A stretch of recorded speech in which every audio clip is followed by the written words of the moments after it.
არც ტელეფონი, არც ინტერნეტი, არც დარეკა. არაფერი. ირანშიც ხალხი ერთმანეთ არ შეუძლია რომ ლაპარაკენ. Messages არ შეუძლია.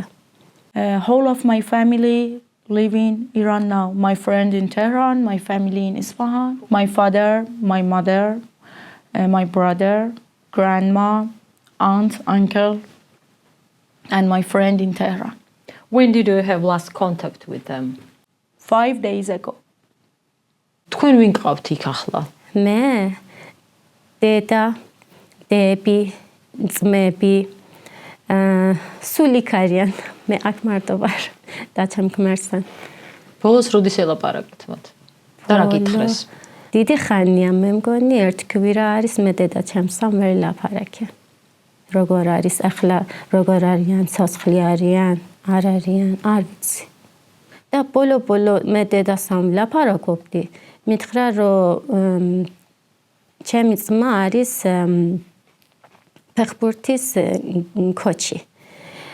და მისი მეგობრები ორი დაიღუპა.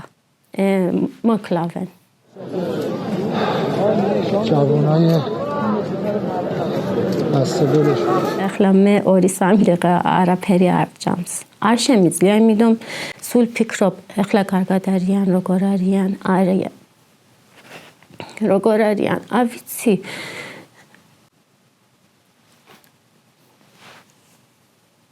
და გზაც არ არის რომ ის როგორმე დაუკავშირდე. არ არის რომ დაგავშირებ. And you know, every video I see in the Instagram, I searching for my friend. I look at the face, maybe one of them. And I'm afraid. Even sometimes I'm afraid to open and just pray. Sometimes I think when the internet shut down again, which of them are alive? Who can see my message or who? No. Sometimes I'm feeling I'm in front of the door of surgeon in hospital and my dearest person in the hospital, and I just wait to answer me they are alive or not.